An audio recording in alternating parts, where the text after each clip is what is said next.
the music that cut down. That was awesome. How's it going, Tampa Bay Comic Con?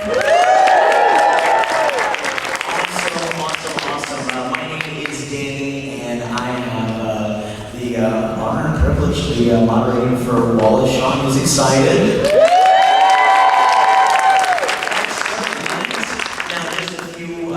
To throw out before we get things started. One of my favorite things, we definitely have these microphones here, so if you have any questions you want to ask Wallace, just line up there and basically within the next, within the 5 minutes, I'll open the floor up and just, keep your questions, condensed, but also safe for the little ones, because we have, young Wallace Shawn fans. I can imagine a 5-year-old being like, I love Wallace Shawn.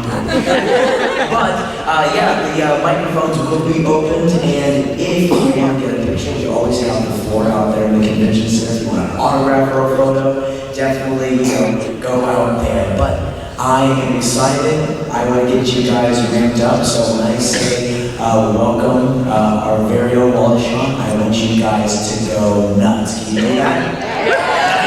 Nice. So, without any further ado, we would like to welcome the one, the only, Wallace Shawn!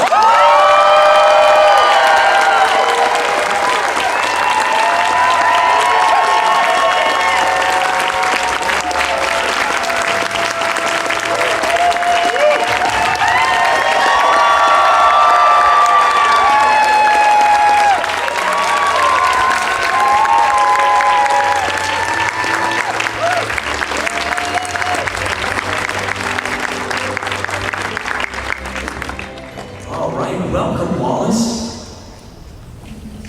Hello, everybody. Good morning. How should I speaking of your morning, how's your morning going so far? Wow, it's, been fascinating. Absolutely. I got up.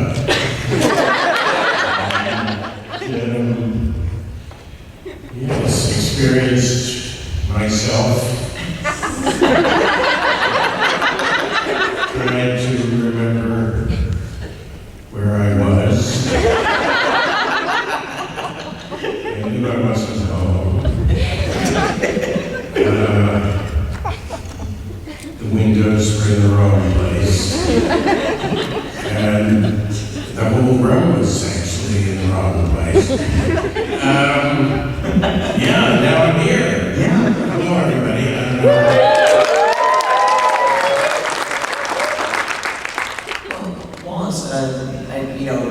Without saying, verbatim, you've had an amazing career, and it's just, you have so many iconic roles throughout your career that, anybody out here could possibly name one that's just that was the best role ever, just changes, it changes lives, when you watch those films. But honestly, from one to another, why did you get into acting? I got into acting because I wrote plays, and I thought when I was, let's say, 25, that if my plays were ever put on, I lived in New York City. I thought if my plays were performed, probably I would make a living in some way. I didn't even think about it really, because I grew up in the 60s. People didn't worry that much about money. In fact, my generation was living in such prosperity that they actually despised money. Many people voluntarily lived a very humble life with much less money than their parents had, and rejected the ordinary middle-class lifestyle. And my parents never warned me growing up that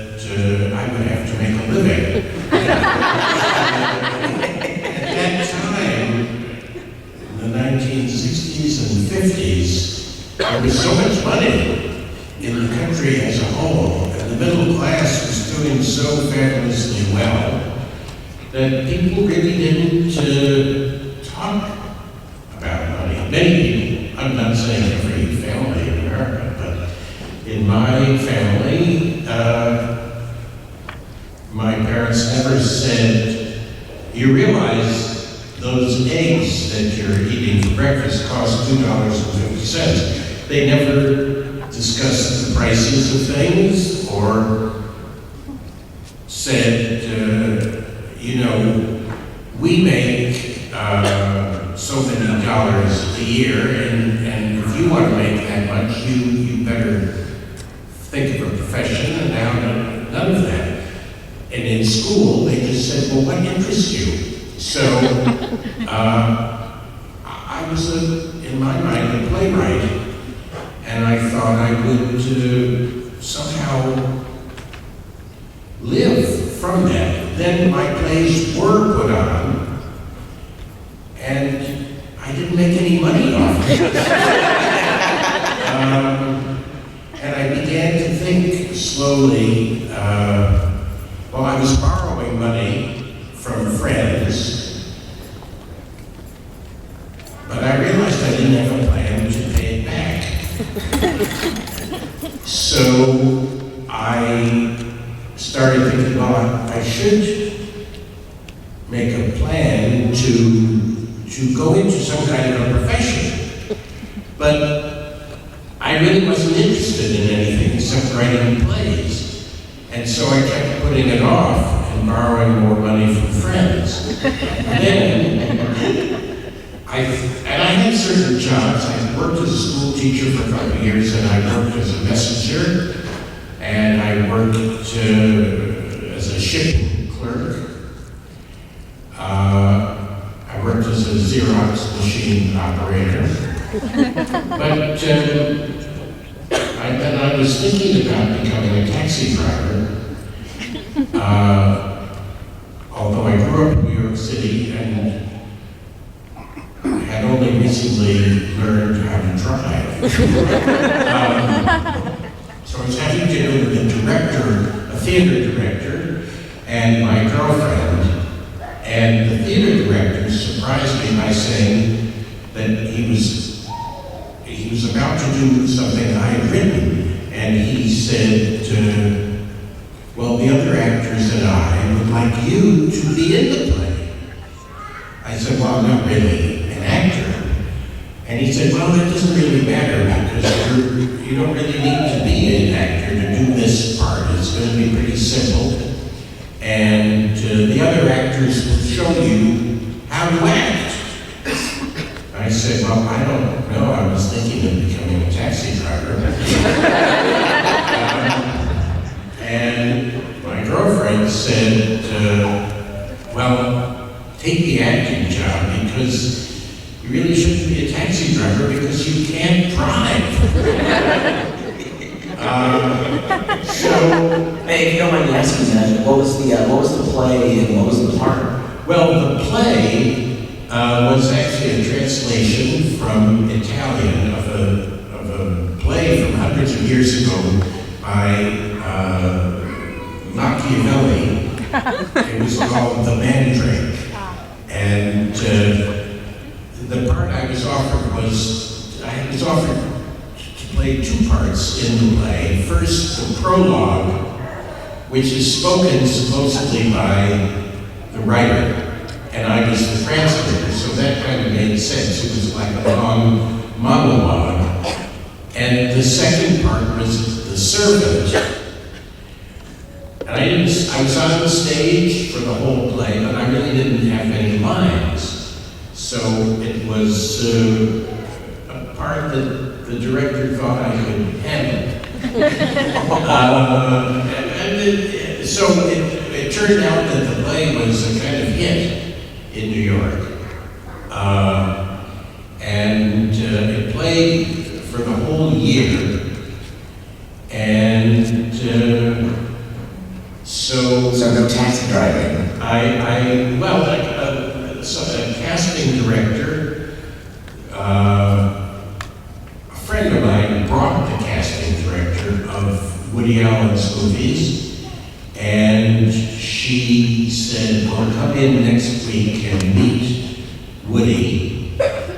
And he said, I went in, and he said, are you doing anything next summer? I said, no.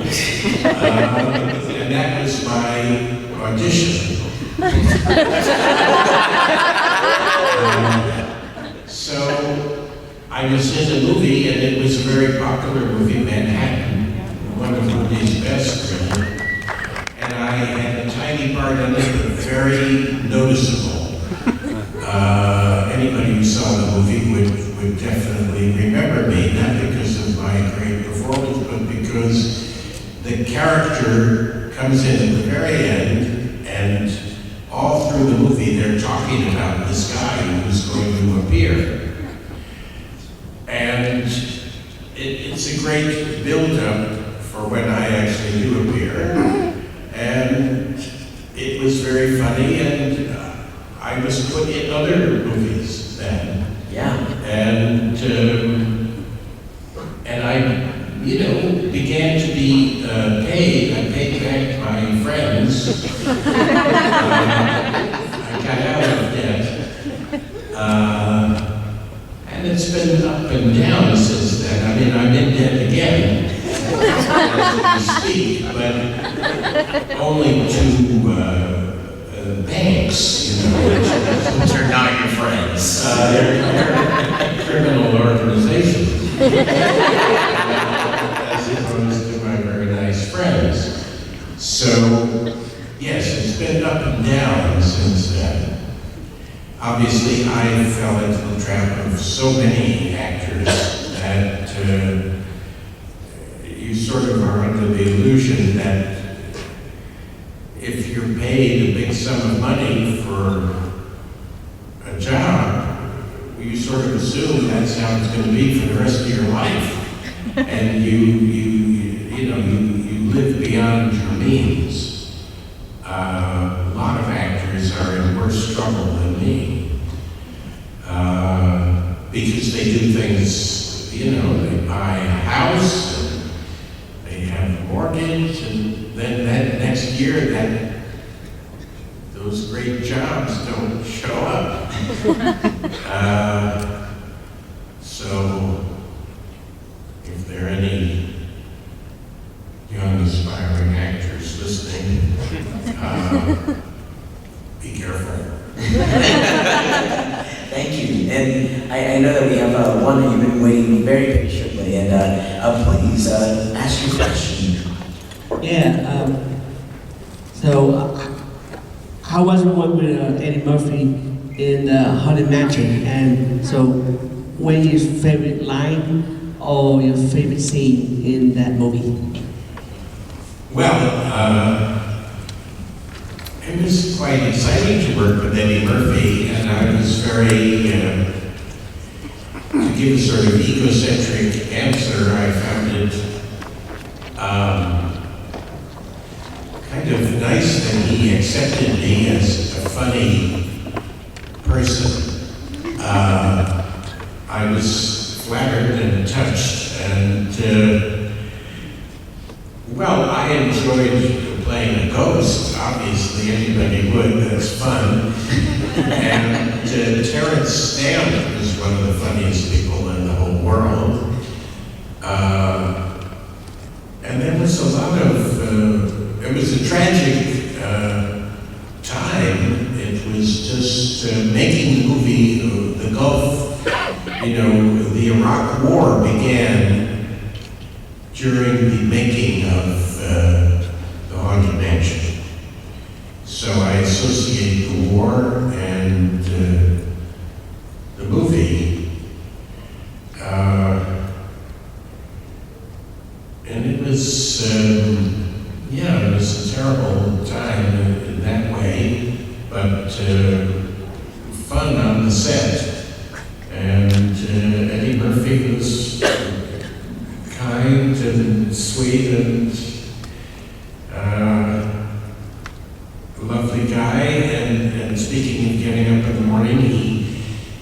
gave members of the cast a beautiful black bathrobe that I still wear. That's a win for me, though. I would love to have that. Yes, please. I'll go with you next, and I'll go right over there. Hi, Nathan. Just want to say, after 2 straight days of Comic-Con, till the end, you're pretty much the only reason we got up this morning and didn't sleep in, so thank you for coming and thank you for sharing.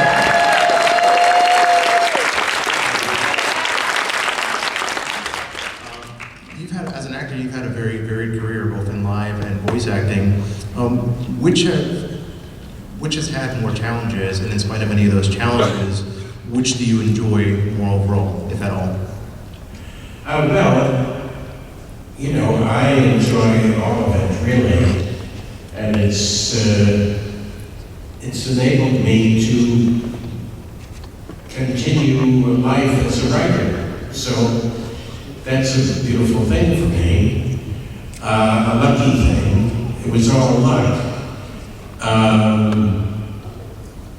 I mean, acting with other people is a lot of, it's sort of 90% of the fun of acting. And in an animated film, you don't act with other people. You stand in a little booth all by yourself, and you have you have one director, but the director is sitting in some other place with 5 or 10 other people. So you say your line, and then they talk between themselves. Theoretically, they turn a little button so you don't hear it. They say, "Oh my God, that was awful." Can't you get it to say it more like this? And they direct you very, very precisely because they know what the animation is going to look like and you don't.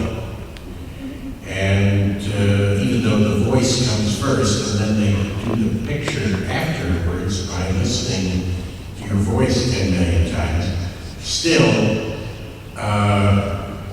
they're very severe, and they direct you in a way that a person would be fired for in a live action film. In other words, in a live action film, if the director said, "Well, Wally, don't say, 'Oh no, he's coming in the door,' say, 'Oh no, he's coming in the door.'" If they did that to you, that would be like every actor on the set would be disgusted. And that director would be fired eventually, because that's just not how you talk to an actor. You assume that the actor at least can decide how to say the line. In animation, they do that routinely. So it's more absolute fun to work with the other actors, and you know, although it's very challenging with animation, you're doing it all out of your own head and your imagination. You have to really get into that 8-year-old brain and just pretend that you're falling off a truck or whatever you're seeing. Well, thank you so much. Thank you. Awesome. And we have a man in a bathrobe over here. Like the other gentleman said, you're the reason why we got here before 1 o'clock today, so thank you for coming. Of all the movies that you've done, we each have our own favorite character movie that you've been in. What's the most favorite that you've enjoyed portraying or playing, either as making the movie itself or the actual character and getting into it? Well, I mean, I've made a lot of weird movies. You know, are not known. So some of those are actually have been my favorites in a way. I don't know, did anybody here ever hear of a master builder? No. Yes. That guy. And that guy too, so that's solid. I did one Vanya on 42nd Street. Yes, somebody back there. Like dinner with Andre. Practically a lot of people. So, yeah, I have a lot of affection for those. I have a lot of affection for the Woody Allen movies that I've done. I guess Clueless is would be the one I would say is a super favorite of mine. Really love that movie. Awesome, thank you for your question. Yes, now you. Hey, so what I believe to be one of the most inspiring qualities of you is how you've touched so many different generations with your art, from my grandparents to my parents to my generation and the generations who are even younger than me. That being said, what kind of artwork can we expect, writing, voice acting, acting, directing, who knows, can we expect from you from this point forward? Well, you're so kind to imagine that there will be a future after me. Well, you know, I mean, I write these odd plays, and even, let's be frank, I wrote I mean, I'm just saying it since you asked. I wrote a small, I write occasionally political essays,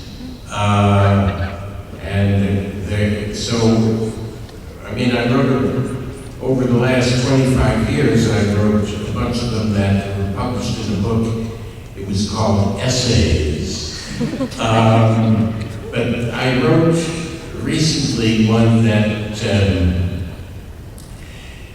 well, I suppose sums up everything I think about the world if you care. I mean, who cares? Because I don't really have the right to have an opinion about all these things, but I decided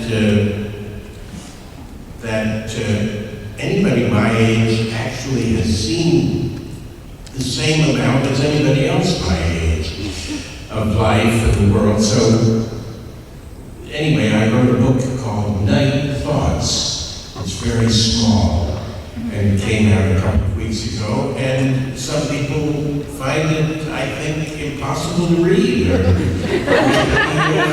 incomprehensible. But close. But Any other adjectives? Well, there have been certain people who have been somewhat on my wavelength that have done it. And, you know, I am basically, let's say, a left-wing person, a little bit in the Bernie Sanders area.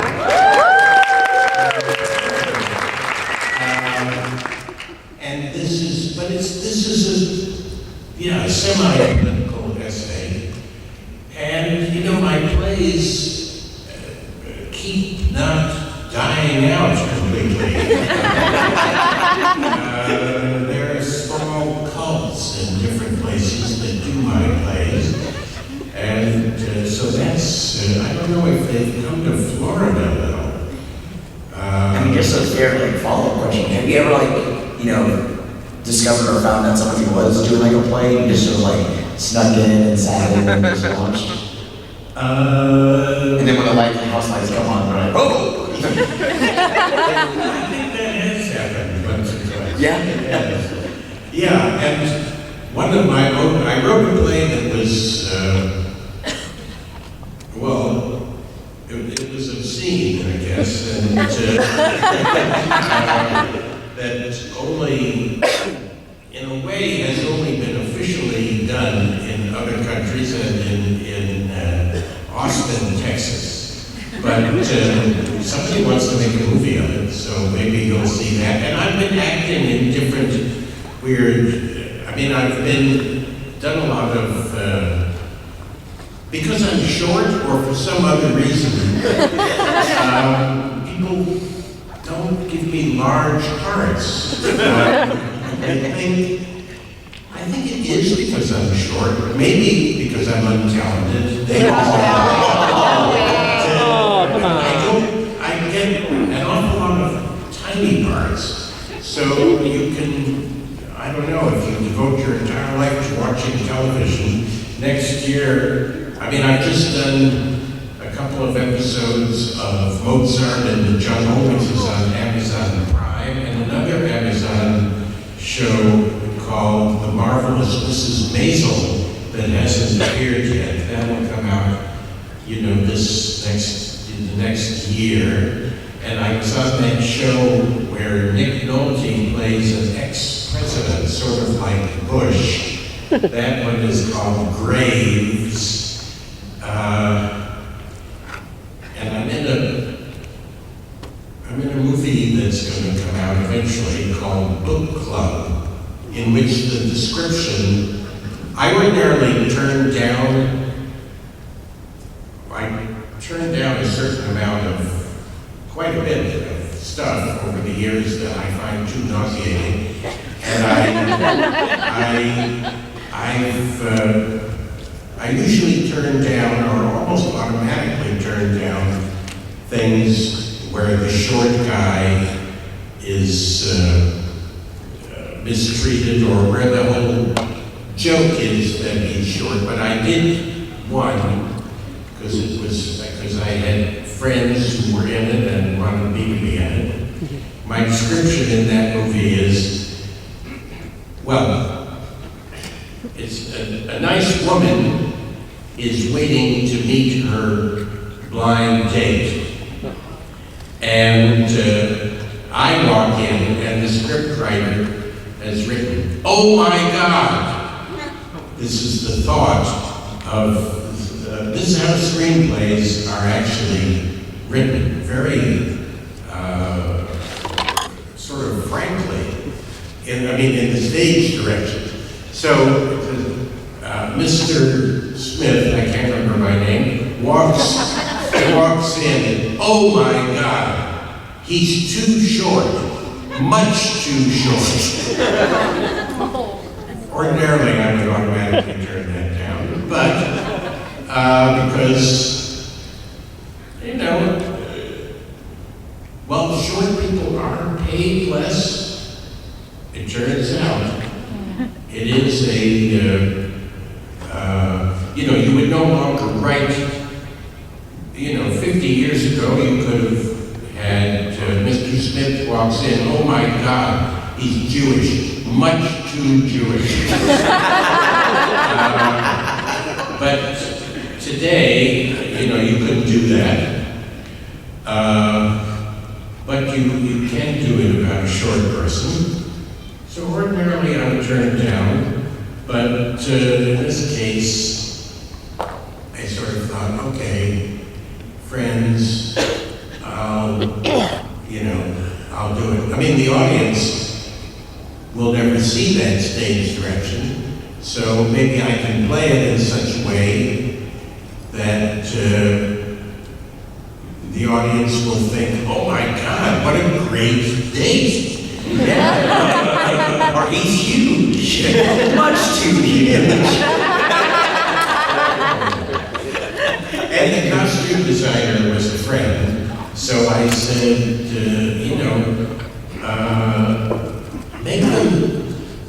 make them think this is the greatest opportunity that this woman has ever had. Make them think, make me look good. Yeah, that's all we want. Yes, please ask your question. Thank you very much. Thank you. Got to know you at Vizzini, and I had two quick questions. What do you have in common with Vizzini as a character? And also, if you could tell us a quick anecdote about Andre the Giant. What do I have in common with Vizzini as a character? Oh boy.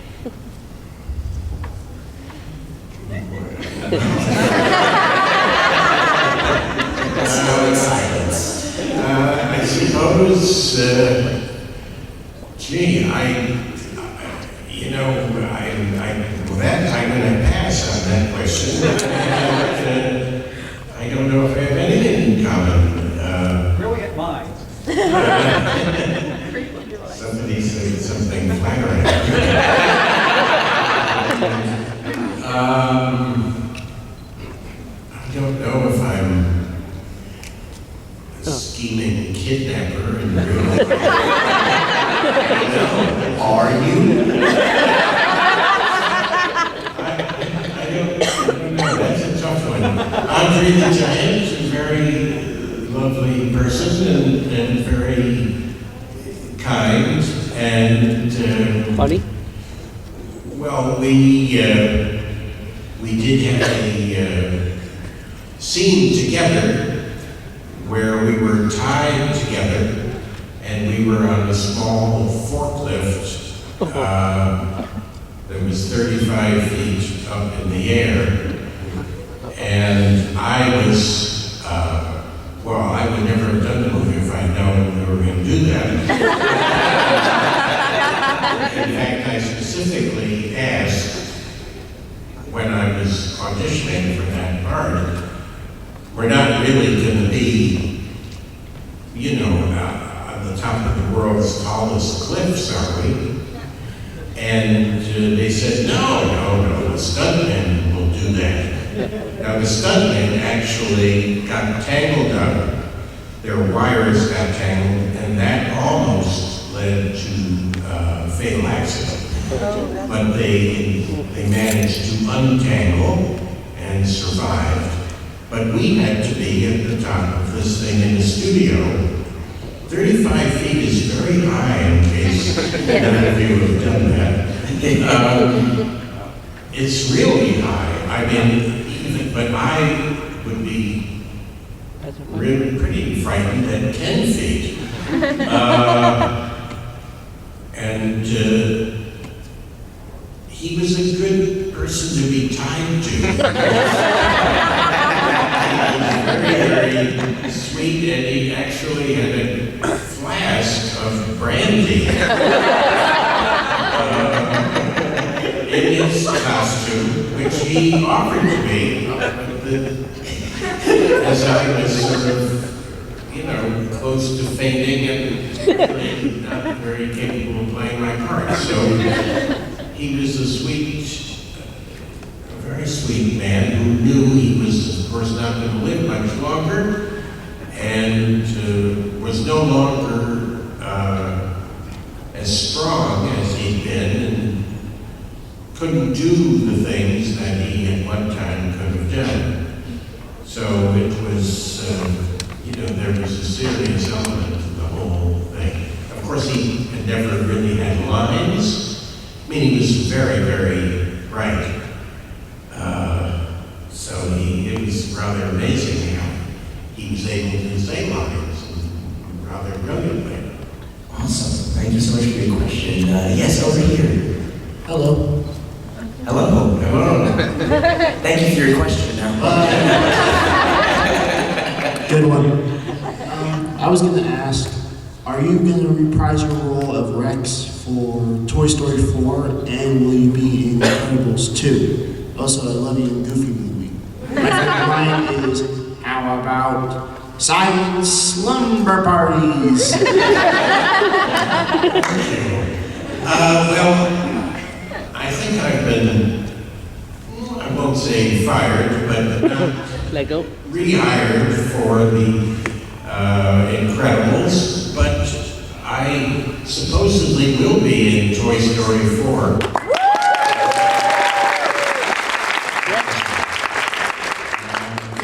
I mean, so far, the script has not been completed, so we'll see. Oh. But I mean, I think it's definitely Go. been promised, and it'll happen. I mean, I hope it happens while I'm alive. All right. Please ask your question. Good morning. One of our family's favorite movies is The Princess Bride. My whole family, and thank you so much. I'm sorry, I didn't hear you. The Bride is one of our family's favorite movies, and we thank you very much for your performance in it because you're part of what makes it so wonderful. And we were just wondering, the scene where you play, where you're with the man in black, and you, the whole dialogue about the poisoned wine, Oh, yeah. was that any of that ad-libbed, or was that all 100% script? Because you were so wonderful in that scene. Well, you're so kind. That was all, that was scripted, yes. Wow. Was Inconceivable also scripted? It's all, Say it. it's all scripted and, yeah. I mean, it was, I so totally didn't get the whole sense of humor of that movie that I begged the director to act out my scenes, and I imitated him, basically. It was his performance, really. Rob Reiner, who is a wonderful actor himself. He did it, and then I would do it, which I've never done in any other movie. But I just said, I don't quite get this, please do it for me. Thank you. Yes, over here. First of all, thank you so much for coming out. It's great to see you today. Thank you. You've had so many fantastic roles, and one that I really remember was in Clueless. And I remember you saying that that was your favorite role. What was your favorite part of doing that role? Well, I think it's a very, for me, I decide whether I want to do something based on the whole script, really, and on what the movie is saying and its whole spirit as far as I can guess it. So Clueless has a good spirit about life and a good its attitudes are very close to mine, and most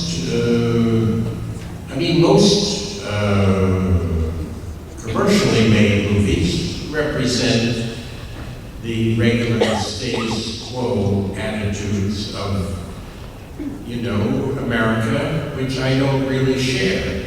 So Clueless was an unusual Hollywood movie that I sort of can totally get behind, and it's also very charming and very, very well written and funny. And I loved my character, Mr. Hall, the teacher. I've been a teacher, and I deeply admire teachers, and I love playing a teacher. Yeah.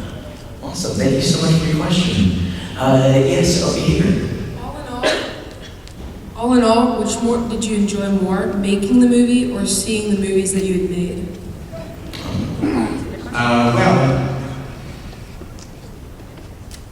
it's much more fun for me, it's been more fun to make them than to see them in general, because, acting is fascinating. You can never be bored because it's very difficult to do. Extremely difficult. I did a TV thing last week, and the beginning of it, I sort of just had to say to somebody, hi, how's it going? I was on the telephone. Hi, how's it going? Is everything okay? That was kind of what I was supposed to be doing. But to make it believable, it's not so easy. you have to really understand all of human life in order to know how you would really do that, because actually you're not really doing it. I mean, in reality, you're on the set of a movie and there are 50 people looking at you, and you're supposed to be like a person would be in real life. It's extremely difficult. So that's fun because it's interesting. And watching things is often disappointing because I have my own weird attitudes about life and my own standards, and you know, often the things that I do are not great masterpieces. I think they are. What do you I think? think they are.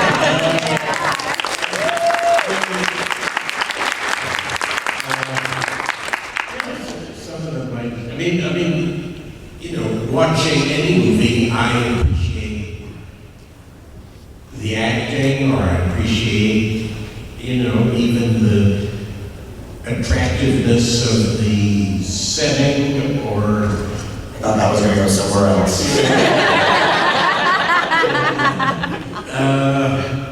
Well, I mean, if you're saying, you know, movies are often about the beauty of people, and I mean, there are a lot of different aspects to movies, and I do try to enjoy the things that are good in them. Absolutely. Absolutely. Thank you so much for your question. And yes, we have we got about a little less than 10 minutes, but we'll try to get to everyone's questions. Thank you for coming in this morning. We've already spoken about Clueless, and I just wanted to say thank you for your performance in that. I think the reason your character is so beloved is because you remind us of teachers that we ourselves had that are slightly curmudgeonly, but deeply care about the people that they're working for.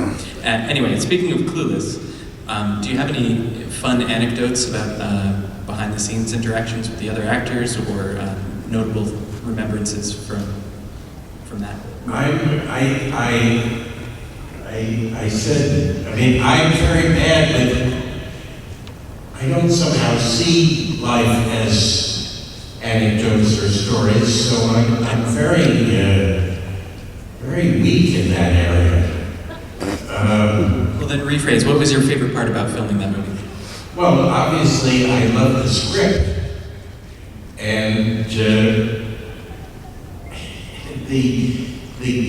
kids that Amy Heckerling chose to be in the movie were so adorable and fun, and it hadn't, you know, it had not been that long since I had a classroom myself and been a curmudgeonly teacher. And it was a very, you know, I don't know if I mean, the costumes and the settings were so charming and amusing. There's an amazing costume designer, Mona May, who did all these costumes that no human being ever would really wear, but in the movie it was believable somehow. And of course I loved playing a nice teacher, because a lot of teachers in films are rather horrible. And this, I mean, Mr. Hall was rather smart and actually helpful. but he was clueless in many ways, and sort of, in a way, not capable of getting the date for himself. The girls had to arrange that for him.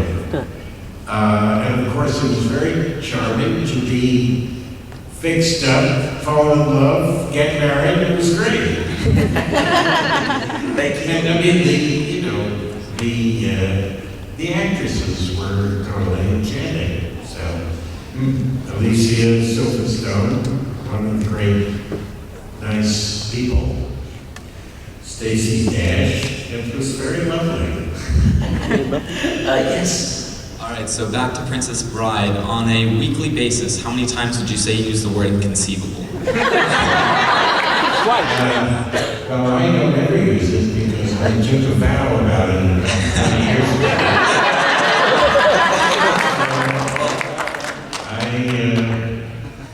Doesn't come up in my life. I'm sorry, what word doesn't come up in?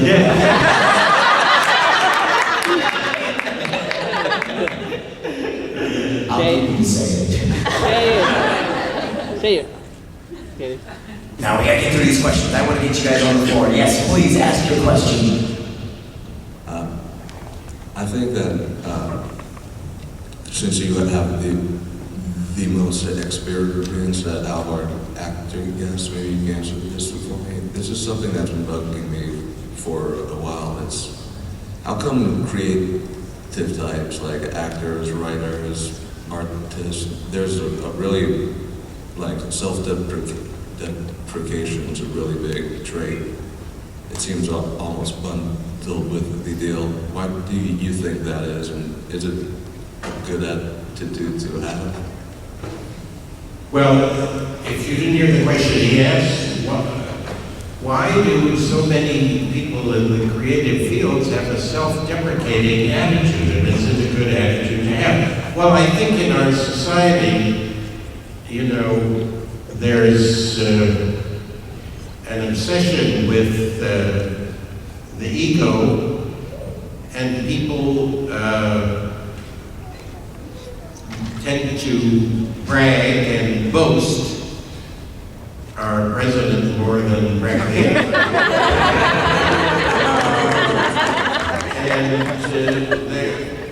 I think many people who devote their time or have the privilege of devoting their time to thinking, which is sort of what a writer does or an actor does. An actor is thinking, if he's playing a murderer, he's thinking, why would that guy do that?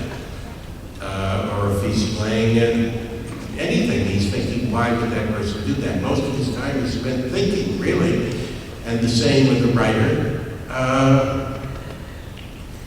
If you spend a lot of time thinking, you might think, what is this obsession with the ego and with boasting and bragging?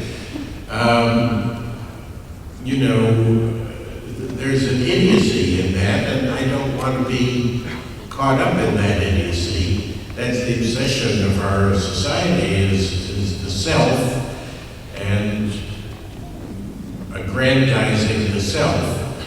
I don't want to get caught up in that, and of course, if you have any success, and I mean, obviously, I suppose anybody who is here doing a panel has had some success, and so there's a temptation to think that you must deserve your success and that you must be an absolutely amazing person. And if you're smart, it makes you think, well, wait a minute, I'm not an absolutely amazing person. And, you know, for instance, coming here and signing autographs at my little table, people come up to me and they say, oh, it's so amazing to meet you. And I talk to them a little bit and I say, well, what do you do when you're not here? And, you know, people said, well, I work as a nurse for people who are dying, you know, that sort of thing. And I sort of think, this is so insane, because what you do is so much more amazing than what I do. And yet, being in my position, my ego is fed. You know, people are standing in line to see me and they're not standing in line to see her. So my ego is being constantly fed in a way that hers isn't. So it provokes me to try to remind myself that, you know, there are limits to my amazingness. So that's, yeah, I think it's a good attitude. Thank you so much for your question. And I think that's a great title for your next book. Limits to my amazing. I just want to say we are hitting that time, but in these 50 minutes and just to build up on that, you truly have been like one of the most like humble and like empathetic people to like really talk to and really get a chance to know. So if you want to go and meet him, he's going to be in the booth and at the on the convention floor. But guys, and this is from a personal thing too.